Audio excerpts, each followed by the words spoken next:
Hi hello ಎಲ್ರಿಗೂ ಸ್ವಾಗತ ಸುಸ್ವಾಗತ. ನಿಮ್ಮ ಮ್ಯಾಜಿಕ್ ರೋಡ್ಗೆ ನಿಮ್ಮ ಜೊತೆ ನನ್ನ ಕತೆ ಧಾರಾವಾಹಿ ಏನಾಗಿದೆ ನೋಡೋಣ ಬನ್ನಿ. ಅಜಿತ್ ಹೊರಗಡೆ ನಿಂತಿರ್ತಾನೆ. ಬ್ರೋ, ಯಾಕೆ ಇಷ್ಟು ಬೇಜಾರಲ್ಲಿ ನಿಂತಿದ್ಯಾ? ನಂದಿರ್ಲಿ ನಚ್ಚಿ, ನೀನ್ ಯಾಕೆ ಬೇಜಾರಲ್ಲಿದ್ಯಾ? ನಾನು ನಿನ್ನ ಅಣ್ಣ ಕಣೋ. ನಿನ್ಗೆ ಏನೇ ಸಮಸ್ಯೆ ಇದ್ರು ಕೂಡ ನನ್ಗೆ ಹೇಳ್ಕೊ, ನಾನು ಅದನ್ನ ಪರಿಹರಿಸ್ತೀನಿ. ಏನಿಲ್ಲ ಬ್ರೋ, ನನ್ನ ಒಂದಂತೂ ಲವ್ ಫೇಲ್ಯೂರ್ ಆಯ್ತು. ಆದ್ರೆ ಮನೆಯವರು ನನ್ನ ಮನಸ್ಥಿತಿ, ನನ್ನ ಮನಸ್ಸು, ನನ್ನ ಭಾವನೆಗಳನ್ನ ಅರ್ಥ ಮಾಡ್ಕೊಳ್ಳೋದು ಇಷ್ಟು ಬೇಗ ಬೇಗ ಬೇಗ ಎಲ್ಲನೂ ಮಾಡ್ಬಿಟ್ರು, ಎಂಗೇಜ್ಮೆಂಟ್ ಮಾಡ್ಬಿಟ್ರು. ಅವಳ ಜೊತೆ ನನಗೆ ಇಷ್ಟ ಕಷ್ಟ ಕೇಳ್ಬೇಕಲ್ವಾ? ಜೊತೆಗೆ ನನಗೆ ಒಳ್ಳೆ ಗಂಡನ ಆಗ್ತೀನ ಅನ್ನೋದೇ ಒಂದು ಅನುಮಾನ ಇದೆ. ಆ ತಕ್ಷಣ ಬಂದ್ಬಿಟ್ಟು, ದೇವಿಯ ನೀನು ಒಳ್ಳೆ ಗಂಡ ಆಗ್ತೀಯಪ್ಪ, ನೀನು ಅಷ್ಟು ಇದೆಯಲ್ಲ ನಿನ್ನ ಮನಸ್ಸಿನಲ್ಲಿ, ಒಳ್ಳೆ ಗಂಡನ ಆಗ್ತೀನ ಅನ್ನೋ ಪ್ರಶ್ನೆ ನಿಜಕ್ಕೂ ಕೂಡ ಅಪ್ರಿಶಿಯೇಟ್ ಮಾಡ್ತೀನಿ. ವೆರಿ ಗುಡ್ ಬಾಯ್ ನೀನು ಅಂತ ಅನ್ಕೊಂಡು ಹೋಗ್ತಾಳೆ. ಅದಕ್ಕೆ ಅಜ್ಜಿತಿದ್ದವನು ಕೊಟ್ಟಲ್ಲ ಅತ್ತೇನೆ ಸರ್ಟಿಫಿಕೇಟ್. ಇನ್ನೇನಾಗ ಒಬ್ರು ನಂದಿರ್ಲಿ, ನಿಂದೇಳು ಕತೆನ ಏನು?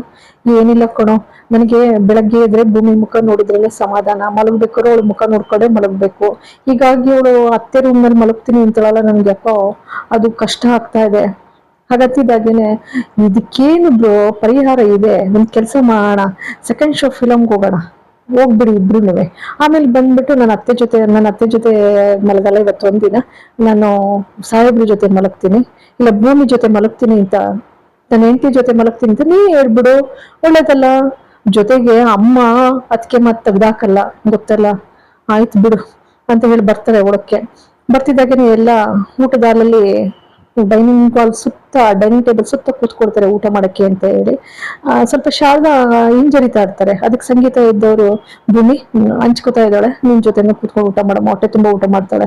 ಪಲ್ಲವಿ ಒಂದ್ ಪ್ಲೇಟ್ ತಗೋಬಮ್ಮ. ಇಬ್ರು ಪ್ಲೇಟ್ ತಗೊಂಡ್ ಬಂದು ಕೂತ್ಕೋತಾರೆ, ಒಬ್ಬಟ್ಟು ಹಾಕೊಂಡ್ ಕೂತ್ಕೋತಾರೆ. ಒಬ್ಬಟ್ಟು ಹಾಕೊಂಡ್ ಕೂತ್ಕೊಳ್ತಿದ್ದಾಗೇನೆ ಶಾರದಾ ಅವರು ಸಕ್ಕರೆ ಹಾಕೊಂಡ್ ತಿಂದ ಅಭ್ಯಾಸ, ಸಕ್ಕರೆ ಹಾಕೊಡ್ತಾರೆ. ಭೂಮಿನೂ ಕೂಡ ಯಥಾ ಪ್ರಕಾರ, ಅವಳ ಮಗಳೇ ಅಲ್ವಾ, ಅವಳು ಕೂಡ ತಾಯಿ ಅಂತೆ ಮಗಳು, ನೂನಂತೆ ಸೀರೆ ಅಂತೀವಲ್ಲ ಹಾಗೆ ತಿಂತಾ ಇರ್ತಾಳೆ. ತಕ್ಷಣ ಸಂಗೀತ ಇದ್ರು, ಅಯ್ಯೋ ಹೌದಲ್ವಾ, ಶಾರದಾ ಸಕ್ಕರೆ ಹಾಕೊಂಡ್ ತಿಂದ ಅಭ್ಯಾಸ ನಾನು ಮರ್ತೇ ಬಿಟ್ನಲ್ಲ. ಅದಕ್ಕೆ ಈ ಪಾಪಿ ಅಶ್ವಿನಿ ಇದ್ದೋಳು ಅವಳು ನಾಟಕ ಮುಂದುವರಿಸ್ಬೇಕಲ್ಲ. ಅತ್ತೆ ನನ್ನನ್ನು ಮರ್ತು ಬಿಟ್ಟಿದ್ದಾರೆ, ನನಗೆ ಸಕ್ಕರೆ ತನ್ನಿ ಅಂತಾಳೆ. ಅದಕ್ಕೆ ಅಜಿತ ಇದ್ದವನು, ಅಮ್ಮ ನೋಡು ಅವ್ರಿಬ್ರು ಕೂಡ ಒಂದೇ ಹೋಲಿಕೆ ಅಲ್ವಾ, ಹೋಲಿಕೆನೂ ಹಂಗೆ ಇದೆ, ಅಭಿರುಚಿನೂ ಒಂದೇ ಇದೆ, ಗುಣನೂ ಕೂಡ ಹಾಗೆ ಇದೆಯಲ್ಲಮ್ಮ, ಏನು ವ್ಯತ್ಯಾಸನೇ ಇಲ್ಲ. ಅದಕ್ಕೆ ಸಂಗೀತ, ನಾನು ಅದನ್ನೇ ನೋಡ್ತಾ ಇದ್ದೀನಿ, ಇಬ್ರು ಥೇಟ್ ಒಂದೇ ತರ ಇದ್ದಾರೆ, ಜೊತೆಗೆ ಗುಣಗಳು ಹಂಗೇನೆ, ಬದಲಾವಣೆನೇ ಇಲ್ಲ. ಅವಳಿಷ್ಟ ಇವಳಿಷ್ಟ, ಇವಳಿಷ್ಟ ಅವಳಿಷ್ಟ, ಜೊತೆಗೆ ಬಿಟ್ಟು ಇರ್ತಾ ಇಲ್ಲ.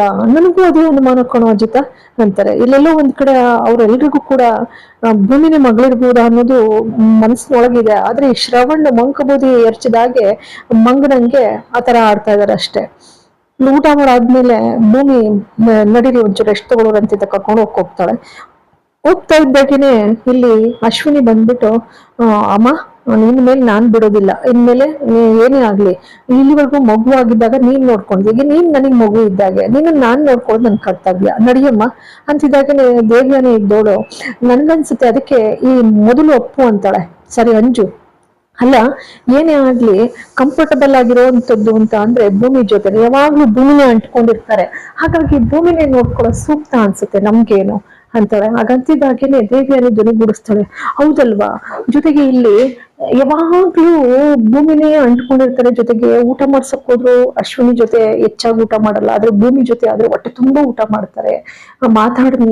ಮಾತು ಬರ್ದೇ ಇದ್ರು ಕೂಡ ಅಷ್ಟು ಕಂಫರ್ಟಬಲ್ ಆಗಿರ್ತಾರೆ. ಹಾಗಾಗಿ ಭೂಮಿನ ಜೊತೆಲಿ ಮಲಗಲಿ ಅನ್ನೋದು ನನ್ನ ಅಭಿಪ್ರಾಯ. ಅದಕ್ಕೆ ಸಂಗೀತನು ಅಂತಾರೆ, ಹೌದಪ್ಪ ಭೂಮಿನ ಜೊತೆಲಿ ಮಲಗಲಿ ಅನ್ನೋದು ನಂದು ಕೂಡ ಇಷ್ಟ ಅಂತಾರೆ. ಅದಕ್ಕೆ ಅಜ್ಜಿ ಅಂತಾರೆ, ಅಲ್ಲಮ್ಮ ಇಲ್ಲಿವರೆಗೂ ಕೂಡ ನೋಡ್ಕೊಂಡಿದ್ಯಲ್ವಾ ಸಾಕು, ಭೂಮಿ ಅಷ್ಟು ಚೆನ್ನಾಗಿ ಹಚ್ಕೊಬಿಟ್ಟಿದ್ದಾರೆ ಇಬ್ರು ಒಬ್ರಿಗೊಬ್ರು, ಜೊತೆಲಿ ಶಾರದಾ ಭೂಮಿನ ಹಚ್ಕೊಂಡಿದ್ದಾರೆ, ಮಲಗ್ಲಿ ಬಿಡು ಜೊತೆನಲ್ಲಿ ಅಂತ ಹೇಳ್ತಾರೆ. ಸರಿ ಅಂತ ಕರ್ಕೊಂಡು ಹೋಗ್ತಾಳೆ. ಕರ್ಕೊಂಡು ಹೋಗಿ ಮಲಗಿಸ್ಬಿಟ್ಟು ಅಷ್ಟರಲ್ಲಿ ಅಜಿತ್, ಇವತ್ತೆಲ್ಲರೂ ಕೂಡ ಇವತ್ತು ಶಾರದತೆ ಸಿಕ್ಕಿರೋ ಸಲುವಾಗಿ ಒಂಥರ ಸಂತೋಷ ನಮ್ಗೆ, ಅದಕ್ಕೆ ಭೂಮಿ ಅಂತಾಳೆ, ಹೌದಲ್ವಾ ಈ ಸಂತೋಷ ಹೀಗೆ ಇರ್ಬೇಕು ಅಂತ ಹೇಳ್ತಾಳೆ.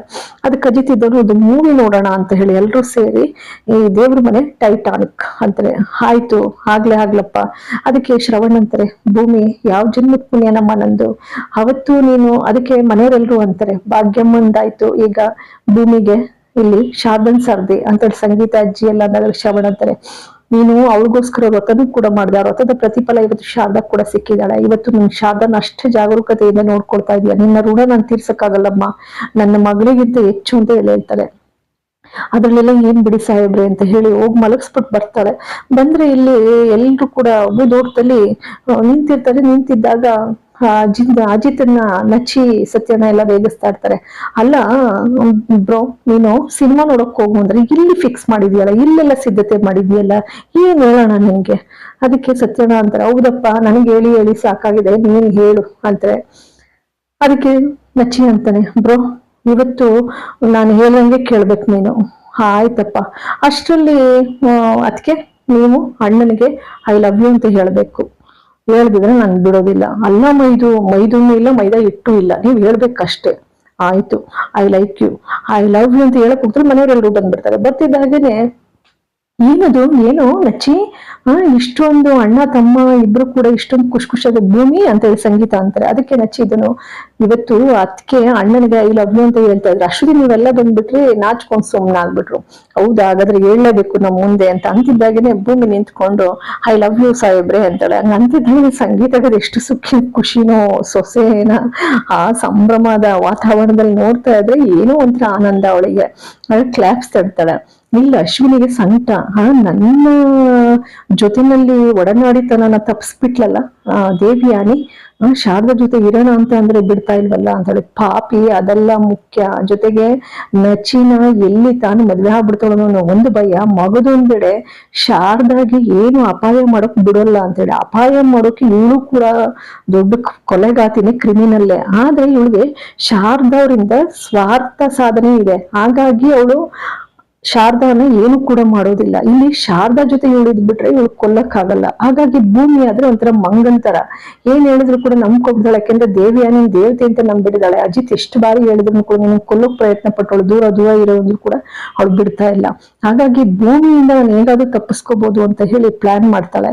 ಆ ಪ್ಲಾನ್ ಅಂತೆ ಸರಿ ರೂಮಿಗೆ ಬರ್ತಾಳೆ. ಈ ಪಾಪಿ ಅಂಜು ಅಂತ ಅವಳು ಅಂದ್ರೆ ತಾಯಿಗೆ ತಕ್ಕನಾದ ಮಗಳೇ ಅವಳು ಜೊತೆಗೂಡ್ಬಿಟ್ಟು ನಿಂತ್ಕೊಳ್ತಾಳೆ. ಇಬ್ರು ನಿಂತ್ಕೊಳ್ತಾರೆ ರೂಮಲ್ಲಿ. ಪಾಪ ಮಲಗಿರ್ತಾರೆ. ಶಾರದಾ ಪಾಪಿ 21 ವರ್ಷದ ಹಿಂದೆ ನನ್ನ ನೆಮ್ಮದಿ ಹಾಳು ಮಾಡಿದ್ಲು, ಈಗ ಮತ್ತೆ ಬಂದು ಒಕ್ಕಸಿದಾಳೆ ನಮ್ಗೆ ಅಂತ ಇರ್ತಾಳೆ. ಅದಕ್ಕೆ ಅಂಜು ಇದ್ದವಳು, ನೀನ್ ಮಾತಾಡ್ತಾ ನಿಂತ್ಕೊಳ್ತೀಯ, ಮೊದ್ಲು ಕತೆ ಮುಗಿಸು ಅವಳ್ದ ಅಂತಾಳೆ. ನೋಡಿ ಎಂತ ಕೊಲೆಗಾತಿ ಅಮ್ಮ ಮನೆಗ್ ಸೊಸೆ ಹಾಕ್ತಾ ಇದ್ದಾಳೆ. ಎಂತ ವಿಪರ್ಯಾಸ ಇರ್ಬೋದು. ದಿಮ್ ಕೊಡ್ತಿದ್ದಂಗೆ ಪಾಪಿ ದೇವ್ಯಾನಿ ಇಲ್ಲಿ ಕೊಲ್ಲೋಕೆ ಅಂತ ಬರ್ತಾಳೆ. ಅಷ್ಟ್ರಲ್ಲಿ ಅದೇನ್ ಅನ್ಸುತ್ತೋ ಭೂಮಿಗೆ, ಅವಳಿಗೆ ಒಂದ್ಸಾರಿ ಶಾರದಮ್ಮನವ್ರು ನೋಡ್ಬೇಕು ಅಂತ ಅನ್ಸುತ್ತೆ ಅವಳಿಗೆ. ಹಾಗಾಗಿ ಅವಳು ಇಲ್ಲ, ಶಾರದಮ್ಮನವ್ರು ಏನ್ ಮಾಡ್ತಾ ಇದಾರೆ ನಾನು ನೋಡ್ಕೊ ಬರ್ತೀನಿ ರೂಮ್ಗೆ ಹೋಗಿ ಅಂತ ಹೇಳಿ ಬರ್ತಾಳೆ.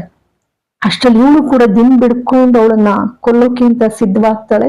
ಅಷ್ಟ್ರಲ್ಲಿ ಭೂಮಿನೂ ಕೂಡ ಬರ್ತಾಳೆ ಮೆಲ್ಲಿಗೆ. ಬಾಗ್ಲು ತೆಗಿಬೇಕು ಅಷ್ಟೊತ್ತು ಇವಳು ಕೂಡ ದಿಂಬನ್ನು ಇಟ್ಟೇ ಬಿಟ್ಟಿರ್ತಾಳೆ. ಅಂತೂ ರೆಡ್ ಹ್ಯಾಂಡ್ ಆಗಿ ಸಿಗಾಕೋಬೇಕು ದೇವಿಯಾನಿ.